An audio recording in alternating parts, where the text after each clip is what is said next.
Are you ready for this sit down talk? No. Me neither. What's up, family? Welcome to another episode of the Sit Down Talk. My name is Kier. And I'm Noemie. And we welcome you. Clap it up for the new people who just arrived. Whatever you say. Oh, no. What? Oh, whatever you like. Oh, I got it. My bad, y'all. Based off of the last sit down talk, Noemie and I have had a couple of comfortable and uncomfortable conversations because we kind of left that last sit down talk in a bit of a disagreement. I'll replay it. Then sexually, it takes you a while sometimes to figure out how to use your instrument. Women do. Yeah, but you don't have to use it the same way. How about this? It's different, but the struggle is the same. No. You think we disagreed? I don't think we disagreed. I just think we were talking about two totally different things. Yeah, I understand that now. Yeah. At the time, I thought that we disagreed. We're pretty much talking about sexual confidence. And during that conversation, what I thought she was saying was sexual confidence, like the confidence to perform well and knowing that you can perform well and please your partner, because that's what I think about when I think sexual confidence. That's not what I was talking about at all. After further review, nah, that's not even what she meant by that. Like, not even a little bit.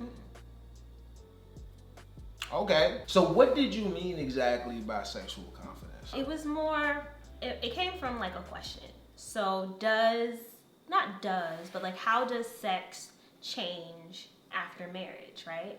And I think that, at least for me and a lot of the women that I speak to, it's different because you're not as sexually confident. So when I say sexually confident, it's like the way that you view your body, the way that you view your sexual performance, the way that you advocate for the things that you want during sex. And I just feel like, not that it's unfair, because it's not really a competition thing, but I don't think that we talk enough about how that changes in women. You know, what you liked, what you wanted, the things that, you know, were important to you before you got married might be completely different after you get married because of, you know, the fact that you're living with somebody. There could be different levels of expectations. You might have had kids, you know? So I think a lot of times we hear, oh, sex isn't as great or sex is different after marriage, but we never talk about why and how those parties feel and what they can possibly do to get their sex life back on track after they get married. You know what I just thought about? What? Sex after marriage is different. Yeah. Agreed? Sex after a kid is different. Yeah. In my head, I just bundle those two up because those two kind of happen at the same time for us, like within the same 2-year span. But they're actually two different shifts that you got to get accustomed to. And I was thinking, like, which one for me was the hardest? Sex after baby or sex after marriage? Personally, my experience, sex after the baby was hard. Yeah. Like that was tough. It was tough for the both of us. Sex after marriage, kind of lit. Like, it's a little, I don't see but I've also been married for a year. We've only been married for 1 year. But I also think our dynamics are a little different. So I agree. I can't separate the sex after marriage and after baby because we had already had a baby. So that was technically sex after baby anyway. What I think helped my sexual confidence is how open our conversations about sex were, about what we needed, about what, you know, we didn't necessarily like, you know, what we needed more of, and being in a more, what's the word when you're trying things out, like exploratory? Yeah, I feel like we were more in an exploratory phase. The plan is for you to be my person, the person that I have sex with for the rest of my life. Like, things are gonna have to change, adjust to keep it interesting, to keep it fun, and to make sure that I'm getting what I want out of it as well. So I think, like, for me, building my sexual confidence in the way that, like, okay, I think I know what I like. Let me talk about it with my husband. Let's try it. And it's like, okay, this was cool. Or, okay, you know what? Nah, we're not gonna do that. And I just feel like being in a relationship where you can openly do that is under the umbrella of sexual confidence for me. Okay, I get you. There's so much in that, though. Absolutely. There's so much in that. even on the last episode of the DeadAss Podcast, DeVal and Kadeen Ellis talked about frequency of sex after marriage and expectations of monogamy. And it set the internet on fire because they had two competing perspectives, but they clearly were both invested in what they individually believed. So this is one thing I would say before we get into that. We did not watch the whole episode. We just watched one clip. It was like a 5-minute clip. So I don't know if they unpacked that a little bit more. I'm assuming that they did, but this we're just referring to that 5. Yeah, because I don't know what they said. They were talking about this very thing, and it sparked us to have a conversation, and it sparked a lot of me and my homies to have conversations, and that sparked them and their wives and their girlfriends to have conversations. With the sex thing, is complicated because you and I we didn't walk into this thing looking at sex the same way. Yeah. We did. I just didn't. It wasn't something that was. I can't lie to you and say that it was something high on my priority list of things to think about. It wasn't until it was a problem. Like, sex wasn't something that I really thought about. Like, not even in marriage. I didn't really think about it until after I had the baby. So I'm like, oh shoot, what's that gonna be like after I had the baby? Yeah, I was scared too. Yeah. I watched the Steve Harvey show one time, and they said, don't look when the mother of your child is delivering the baby, because it's gonna mess it up for you for life. That's false. That's false facts. I love you, Uncle Steve, but nah. I feel like that would be true for me. Just the thought. I didn't see it. It was a train wreck. Yeah, I mean, I've heard many times. It was beautiful. Yeah. A beautiful train wreck. How are women considering how their bodies are changing and how their wants and needs, sexual needs, might be changing after having a child? Like, sometimes, like, it could be a really, like, scarring, triggering experience for women. I know women who don't necessarily want to have sex as frequently now that they've been married for 5 years or 10 years and have 3 kids. I also know women whose sex drive completely went up, you know what I mean, after all of those things, same situations happening. And, like, it's not something that we openly talk about. I don't know if it's because we're afraid to. I don't know if it's because, like, it's a faux pas for women to talk about That's sex. your second episode needs. Saying faux pas. That's about to be your word. I think it is. It's always framed in a way like, oh, please your husband, make sure your husband is happy. But it's never really framed in a way it's like, well, you know, are you able to articulate to your husband what you need? Do you know what you need? How do you figure out what you need? Y'all know by now that my mom is very unconventional, so yes, I had those conversations with my mother. But I know it's not a common occurrence with girls and their moms. No. Really?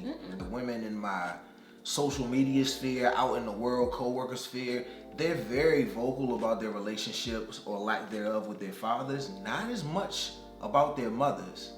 You don't really hear about a lot of women's turbulent relationships with their moms. At least I don't. Yeah, you probably don't. Yeah, y'all probably chat about that, but like I'll be told about dad in a hot second, but mom, not as much. Dang, that might be hard to, as a mom, to draw the line of when sex is, because our parents talk to us about sex in a very preventative don't do it way until you get married. Right, which I feel you, but like, nah. I'm not assuming that my daughter's gonna wait until she's married to do anything like that. And I know she's 3 and I'm a dad. All of us think about these things. I would prefer to not have any conversation right now. As soon as we find out we're having a girl, I'm not about to be under the assumption my daughter's pure. Your dad still be trying to hit that, and I'd be like, bruh, look. Like, what do you mean? I just feel like that's a truth that's better faced early and openly than have it wah baba loo bop you in the side of your head when your daughter's 18. And all right, I'm uncomfortable now. Let's switch the subject. I don't want to talk about that. That went too far. I went too far. I'm sorry. That was bad. I only know about these conversations from when I was, single.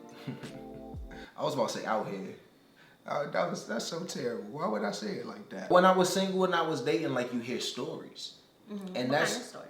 Just stories about different types of men that women have dealt with in the past. I always kind of gathered that a lot of women figure out what they like and what they don't like through like experience, because that's kind of how we get it done. You know what I'm saying? I would imagine if you have little experience, then by the time you get married, there's just a larger gap in between what you've experienced and what you know that you like.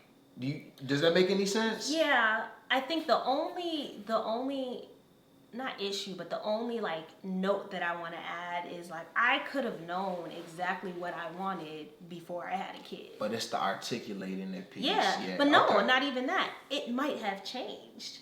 Like things in your body change. Things feel different. See, now we going down. But now it's a slippery slope. But that's what I've been talking about. You can be completely confident and know exactly what you want before you have a kid. But like outside of sexual confidence, your confidence might be, different. Your body might look different. Like there's so many things. Like I just feel like it's a reset after you have a kid. Yeah. Like it may be the same, it may be different, but like this is the opportunity where if anything could change dramatically, this is probably when. Not to be like TMI, but like my boobs look completely different to me than they did before. My body, like my shape looks completely different to me than before, I had a baby. And like that is psychological. That turns into, okay, like sex-wise, like what, I don't want to put this in, but like what positions do I feel more comfortable being in? Like do I want the lights on or off? Like that's going to change the entire vibe. That's what I feel like isn't really spoken about often. And I don't want to talk about it like it's a problem, but in my conversations with women, I think it's something that we're all trying to figure out. And I think the best way to figure it out the best way that I've figured it out is to sit down and have a conversation with Kier. Because the sex is happening between the two of us. And if I'm honest with him about, okay, I'm afraid to have sex again after the baby, like after we hit, 6 weeks or however many weeks it was. It was a long time. It was a while, and I articulated, I was scared. And that made him do research. That built my confidence, sexual confidence, because I felt like I had a partner that didn't really understand, but instead of saying, oh yeah, whatever, he researched it and he tried things in order to make me feel comfortable. And because that experience was a positive experience, I felt more comfortable and confident continuing. But if that experience is broken, been a done deal. Yeah, I can totally see when I'm like, you know what, I'm never gonna do that again. That's an area of like man husbandhood that's never covered, is how to respond to that. I try to be careful when it comes to talking about sex, particularly on this platform, because I have some ideas and thoughts from the way that I used to think versus the way that I think now that are a little hard to shake. And what I don't want to come across as insensitive ever, but like men just ain't culturalized that way. Like I am not anybody is. Well, I'm talking about specifically how to take care and handle that situation, because sex is a tool of need and desire and craving. You know what I'm saying? People want sex when they want it. Sometimes it's very impulsive. And the thing about impulsivity is it don't always leave you room for consideration. And it's easy to say this impulse is what I want, especially sex. I want to dive into like the whole single thing with men and sex and the expectation. I'm sorry, you just said dive. And I thought about that song. Oh, I'm about to dive. No, that wasn't it. But go ahead. What you talking about? I wanted the girl song. Oh yeah. Because when you said dive, I'm like, dive into what? Yeah. Where are we going? Whose song is that? I think Victoria Monet. I think it's her. That song's fire. Fire. This is the longest I've ever had sex with just one person. And there is a difficulty associated with that. And I know that no woman out there is going to want to hear that. But there's a difficulty associated with my entire sexual experience and my sexual rearing. Pause. Yo, we're too immature for this. I'm sorry, y'all. I'm gonna do better.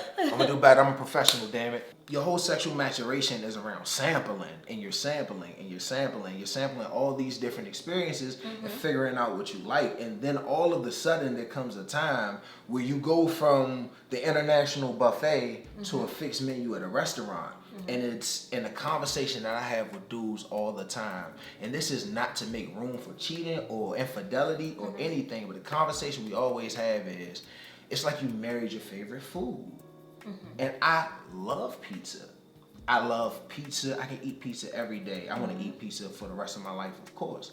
But after you've been eating pizza for 2 years, sometimes a dirty chicken wing can roll on the floor and it's not as good for you. And it makes no sense to eat that damn chicken wing. But because you came up under the international buffet and sampling all these pieces, it makes it very difficult not to pick up that chicken wing and take a bite sometimes. And I am not making excuses for anybody, but I'm telling you, those are the experiences and the thoughts of real people, which make this conversation, this situation, a lot more difficult. I hear a lot of women say that men don't speak enough. And it's like, well, one... Like, speak up about what they want? Speak up about what you want, about what you mean, and about what you feel. And the thing is, there's one side of that that's speaking up and saying what it is you feel. But there's another side of that, because patriarchy exists, whether you contribute to it or not, whether you benefit from it or not, what you feel is not welcome to be said. And it's not going to be greeted warmly. So, if you could articulate that in a sentence, like how men feel, what would you say?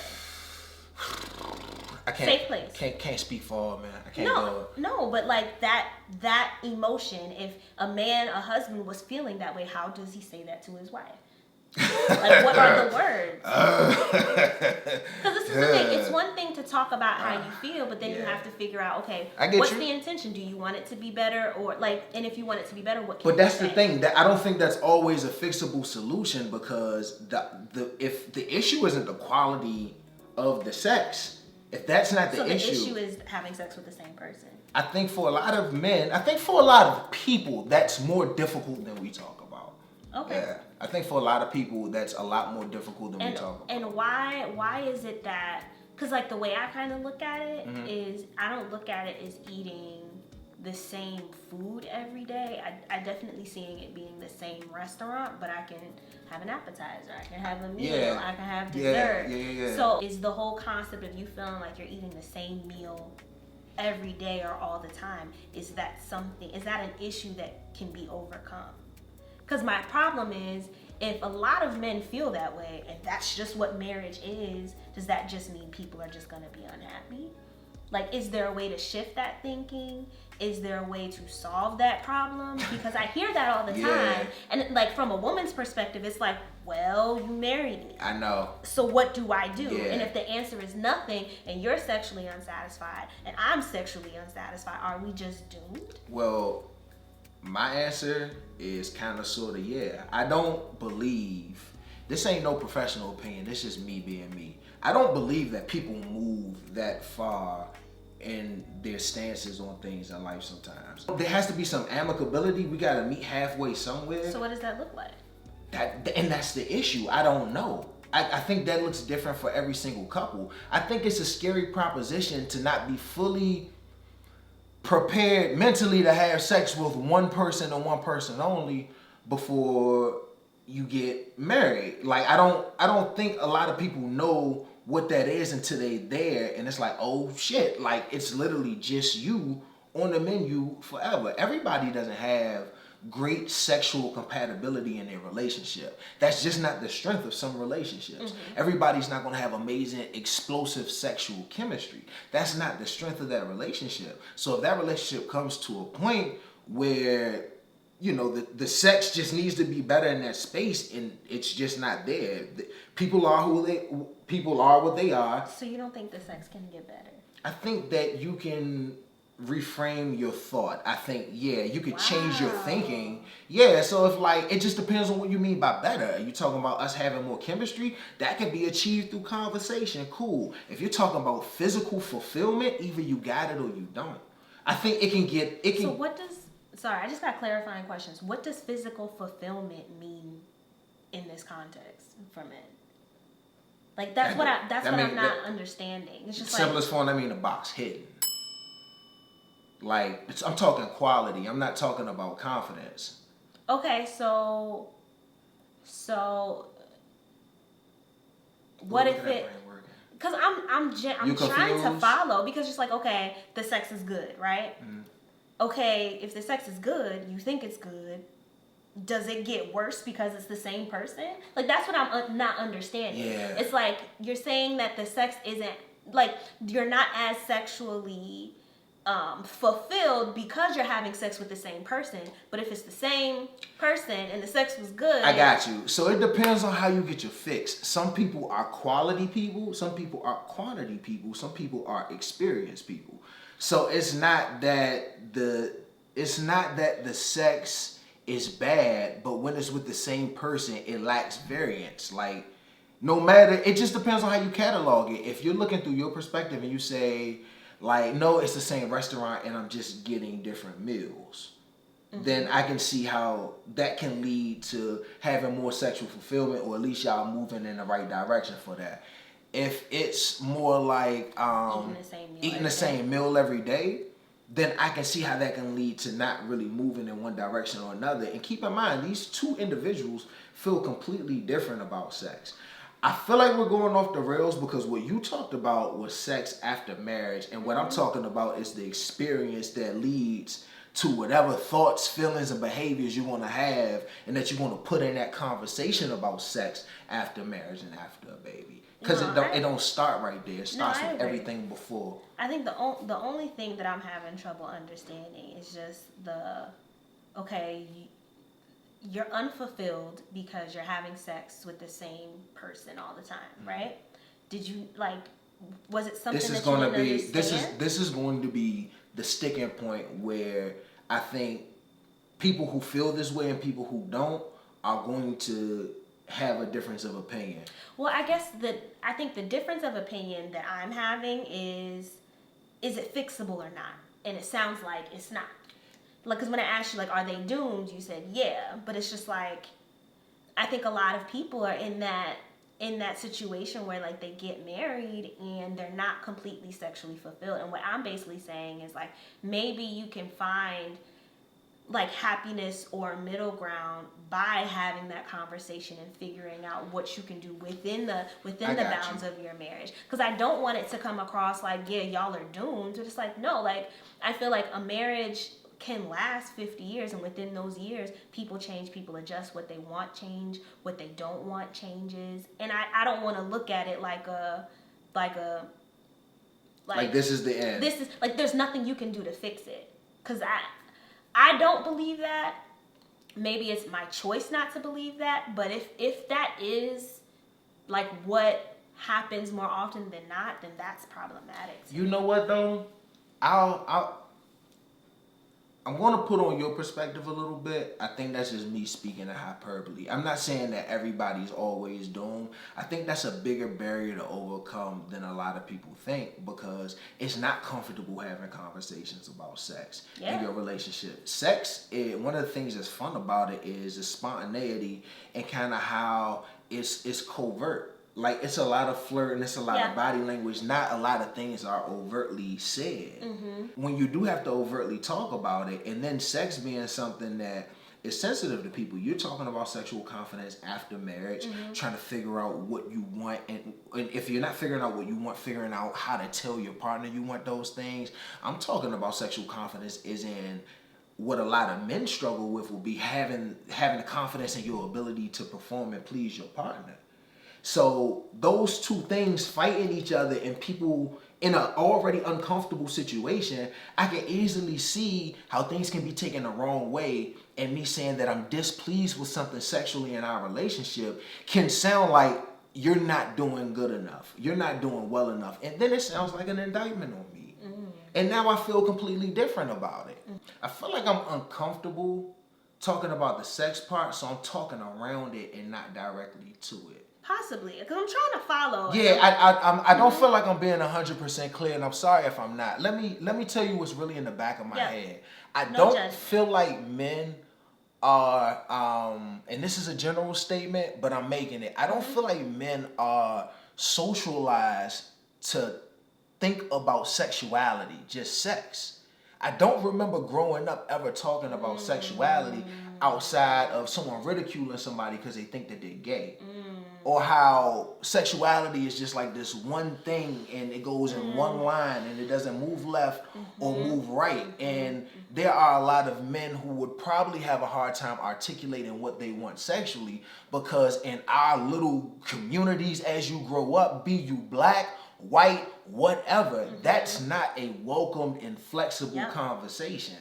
I'm not the man I am today because of my environment. My environment tried to take all this shit away from me.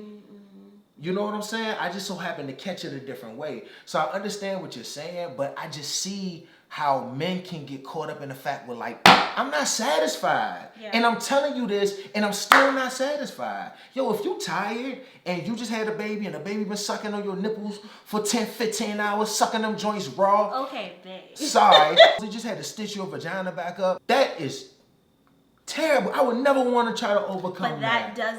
But that doesn't stop your craving. It doesn't negate. I still need something over here, and taking the step back is taking something away from me. So, question. Just we're gonna do this. So in that we're gonna go back and forth. Okay. You know what I mean? I'm gonna address this. I just gave birth. I just gave birth. Nah, they had to sit you back up. You gave birth. Right. It's been 2 months. I'm going through my postpartum stuff. You are going through lack of sexual attention. Right? You are frustrated. What is the best way for you to tell me that you are sexually frustrated while still acknowledging, like, my changes? I think the best way is to come in that joint humble. Come in that joint humble. Please. Yeah. Nah, that's begging. That's begging. Okay. Begging is different than humility. I think the best approach is to come in that joint humble and come in that joint from a place of help. I know every dude listen, like, bruh. Yeah, listen. Come close. Like, look, you ain't gonna want to hear this. This is the best thing that you can do. I hope this ain't too graphic. You gotta. So this is how I approach it. You approach it like, hey, baby, like, it's been 6 weeks. Like, where you at with your journey? What's going on? Try to stay informed. Come from a place of support rather than a place of demanding, because the support will get you the cheeks faster. Okay, that's not a good thing. Maybe I shouldn't say that, but I said that. Don't listen to me. Let's just keep it 100% real. This is uncomfortable for us, but the reason why we're talking about it is because I said cheeks on the vlog. The reaction was like, "Ooh, girl, you need to talk about it," and it's like, "All right, let's just talk about it." You gotta ease into that joint, no pun. Let me add to this. I always tell people, and I'm okay with saying this, I can't believe we talking about that our first experience after the baby was amazing for me. And I think it definitely had to do with, like, the way that you came to me.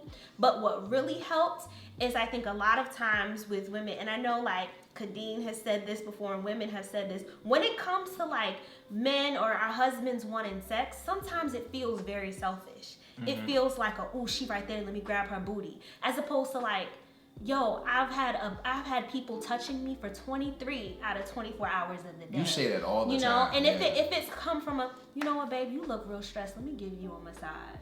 And while I'm giving you a massage, let me kiss your neck. Because then it feels like, you know what, I want to make you comfortable versus I want sex for me. That comes back to sexuality. Sexuality and sensuality are distant cousins. Yeah. You know what I'm saying? That's not. Well, I'm talking about me specifically. But the things that you're asking for have to come from me. Right. And if I don't understand if I don't find value in those things, I'm not gonna do the same way that you're kind of giving advice to men. I'm also like saying, like, I know that this is a lot, but this is going to help. That's what I'm saying. Like, I'm not fighting you on it. No, baby, why do you keep thinking it's like an oppositional fight thing? It's not with me. That's just my perspective on what you were saying. Right. So what I'm saying is, like, guys, this is what I would have wanted, and this is why it works. So if it's like in addition to coming humbly, but also making it about that person and making that person, making them feel comfortable. Because the root of the problem is, I feel uncomfortable. I just had my vagina sewed up. Like, you gotta chill. I just gave birth to a baby. Like, I'm having a lot of changes. A lot of things happen down there immediately after birth. And it's just like making it feel like I want this, but I also want you to enjoy it. I think that's the key. Like, I need to feel like my pleasure is just as important. Related facts. Related. Like all the stuff you talk about, like the way I feel and how I feel versus the way you feel, and how you feel versus the way I feel. There's a lot of depth and nuance there. And you just so happen to be married to a dude that's all about depth and nuance. But a lot of dudes, I'm not gonna say a lot of dudes. I don't think that that's very common. Like, do you feel like earlier on in a relationship, the more simplistic sexual vibe kind of sets you up for failure later on when it's a much more complicated, layered conversation? You mean the simplicity of the relationship or the simplicity of the sexual vibe? The simplicity of the sexual relationship. Or do you even think the same? I don't think it was simple. Really? No, I don't think it was simple. I think it was mad When simple. we were dating? Yeah. I don't feel like much was expected out of either of us. We saw each other when we wanted to see each other. When we weren't in each other's company. Well, are you talking about before we became official? Because we weren't dating. Like, that word. You see what I mean? But yeah. like when we became official, like there was an expectation that you were monogamous. So, and not knowing for sure whether or not you were makes it complicated. Right. I'm not talking about monogamy. I'm just talking about the way we handle sex, wants, needs, expectations, all that stuff. There wasn't a lot of conversational nuance. For sure. You Yeah, click up, you do your thing, and you move on. I agree that it's different. different. And it's like that until it's not. And it feels like it's like a plateau. Like, this is we vibing, and somewhere around like what are we when the relationship starts to get serious, there are more expectations tagged onto that, and the relationship ain't always in the place for the conversation to follow. That make any sense? What are we conversation? Yeah, so the relationship isn't always in a place, like if y'all vibing sexually and then you get it's taking a step forward, like we're getting more serious now. Okay. The relationship isn't, like the other parts of y'all dynamic aren't in a place where y'all can sit down and talk about how you sexually move forward. It's just gonna be some frustration and miscommunication. Am I making any sense? Because you look real confused. I'm just... So we're scrapping everything else and just talking about dating now? No, to me it's all interconnected. Like when you talk about sexual confidence, it sounds to me like you had this renaissance like after E was born and after you got married, right? No, when I say sexual confidence, it's more like a fear. Like it's definitely not a renaissance. It's like oh shit, like what happened to my body? Like it's not...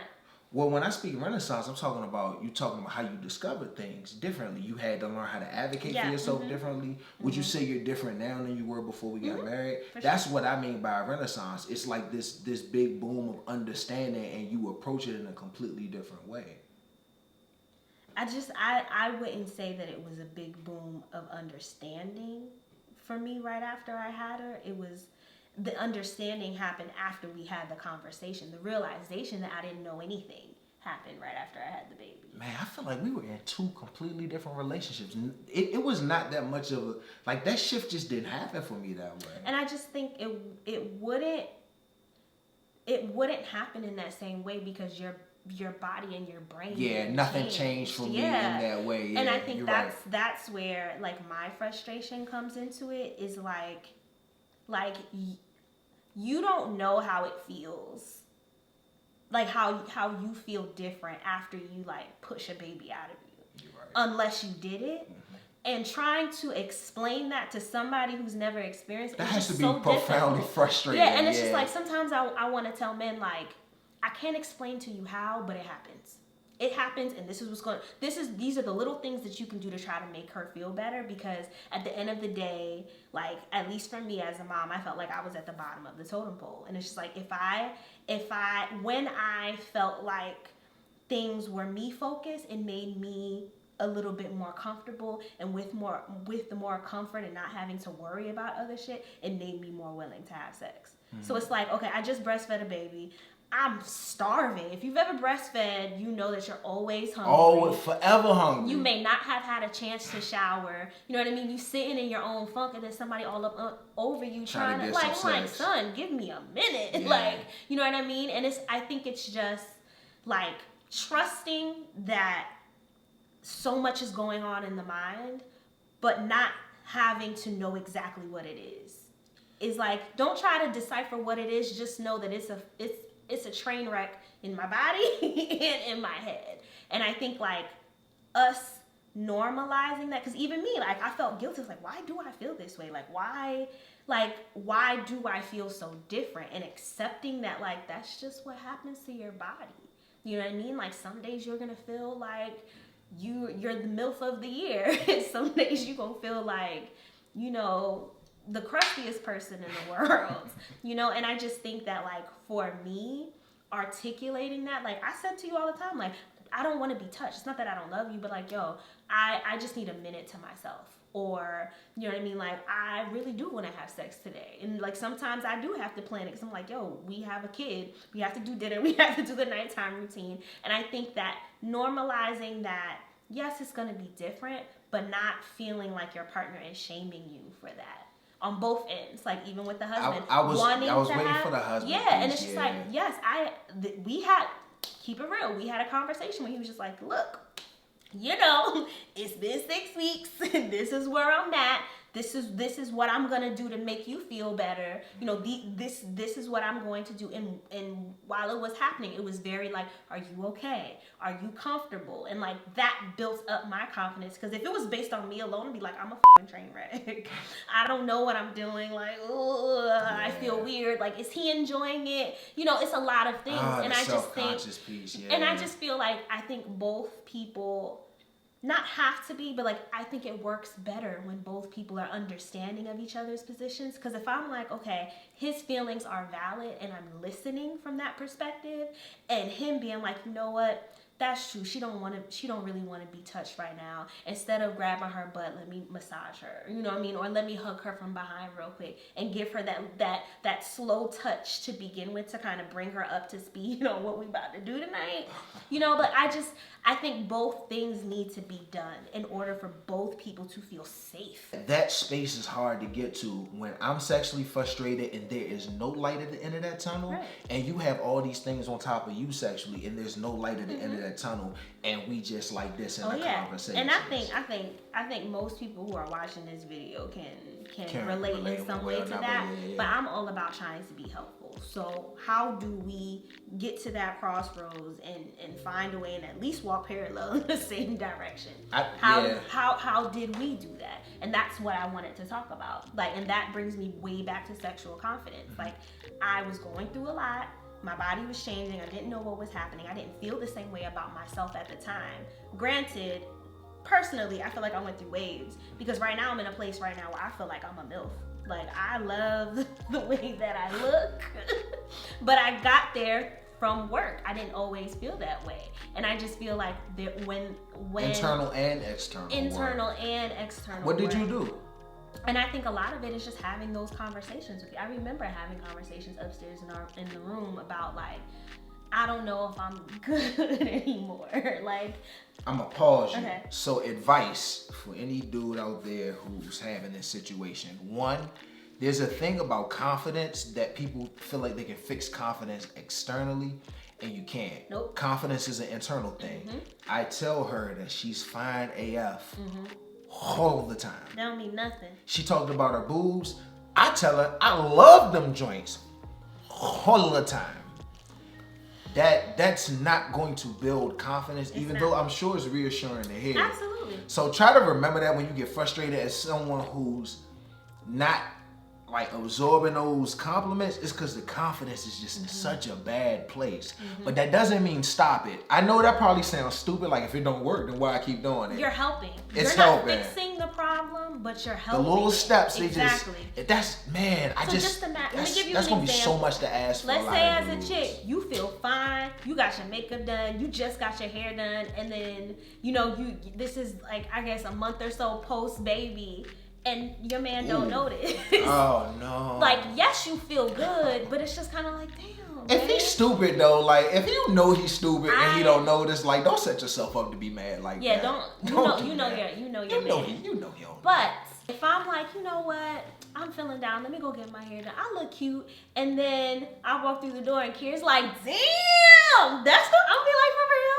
Like I'm cute. I'm going to and it's going to help. You know what I mean? And I think same thing with him. When he comes home, he got a fresh haircut. I always make sure to be like, you got a haircut? You missed it the last couple of times. I did miss it. Not the last couple. I missed it the time before last. But this time, I didn't look at you because you came home. And I was like, damn, this is the first time I'm looking at you. You got a haircut? Don't I hype you up? It's one thing to be confident and to work on your confidence. But like, I know that I need a partner that's going to hype me up. Like, I need that in a partner. So I'll tell him, like, if I'm having a bad day, babe, can you remind me that I'm smart? I do that at least twice a week. Yeah, a lot of people feel guilty for actually requesting those things. I'm one of those people that I need to hear things sometimes, but I'm not going to ask for it. I don't know whether it's pride. I don't know what it is, but I won't ask for it. I feel like if I have to ask for it, it makes me feel desperate. Noemie's a different type of self-advocate. She's like, look, I need you to massage my back, make me a warm cup of water. I feel hideous today. Yeah. I'm not going to say those things, but I may have those once, and then in turn not express them to her, and then be mad at her because she's not doing something that I never even asked her overtly to do. Or I said something completely wrong, not knowing that this was something that he's sensitive about. Infinite heart crushes, dog. But that just goes back to, like, I feel like sexual confidence is just hand in hand. It's how you feel about yourself and how you're able to advocate, but it's also the way that your partner responds to that. You can be the most confident person in the world, but if the person that you're with is constantly being like, yeah, you cute, but you're not that cute, at some point you're going to be like, one, yes I am, you know what I mean? But at some point you might be like, well, why he not hyping me the way that I'm hyping myself? Like, why? See, I hear you, but I can see how that could be an issue in a relationship where some people's language is like teasing.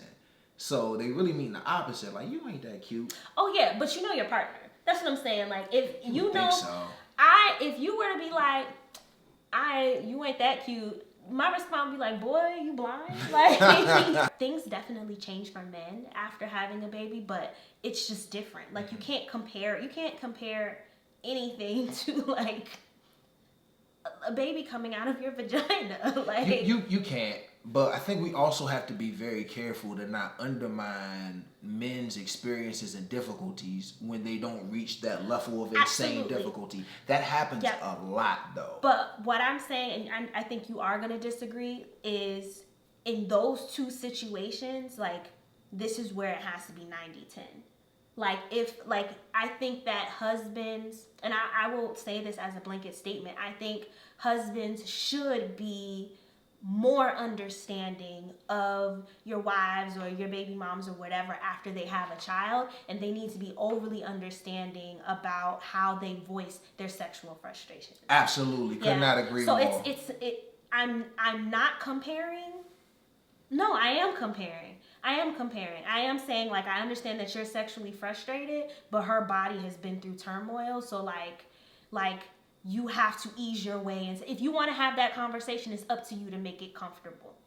And I will say that. I know people will disagree with me, but I know that that's what I needed at that time.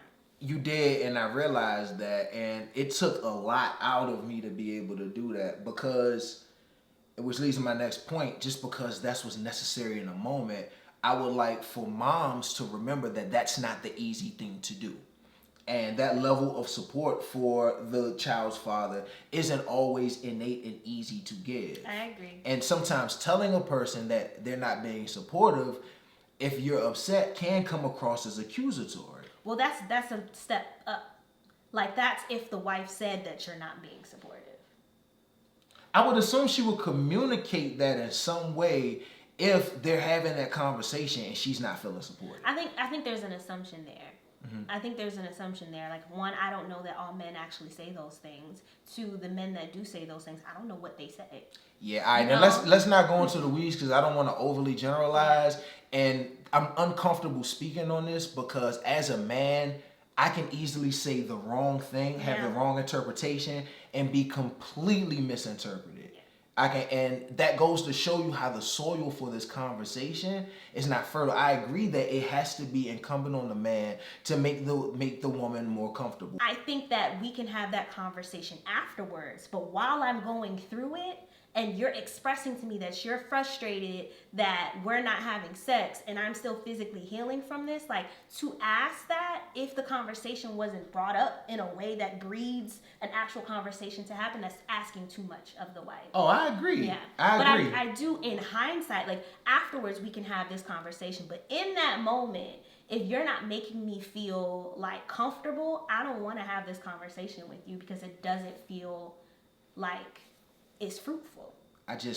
I understand the need for that, and I agree with that. What I'm saying is that is also going to be a lot to ask of someone who feels like they're not getting a need fulfilled. And what I'm saying is, it's not that you shouldn't ask or request or expect that. What I'm saying is, while asking or requesting or expecting that, just leave room for the understanding that there is an unfairness on his side too. That's extremely unfair to him. That doesn't mean it's your fault, but it's also unfair to him. Like, I understand that your body's going through these things, and I'm going to be respectful and I'm going to honor that. But on the same token, I'm starving over here, and I'm also feeling unfulfilled. So do you feel that those women don't understand that it's unfair to them?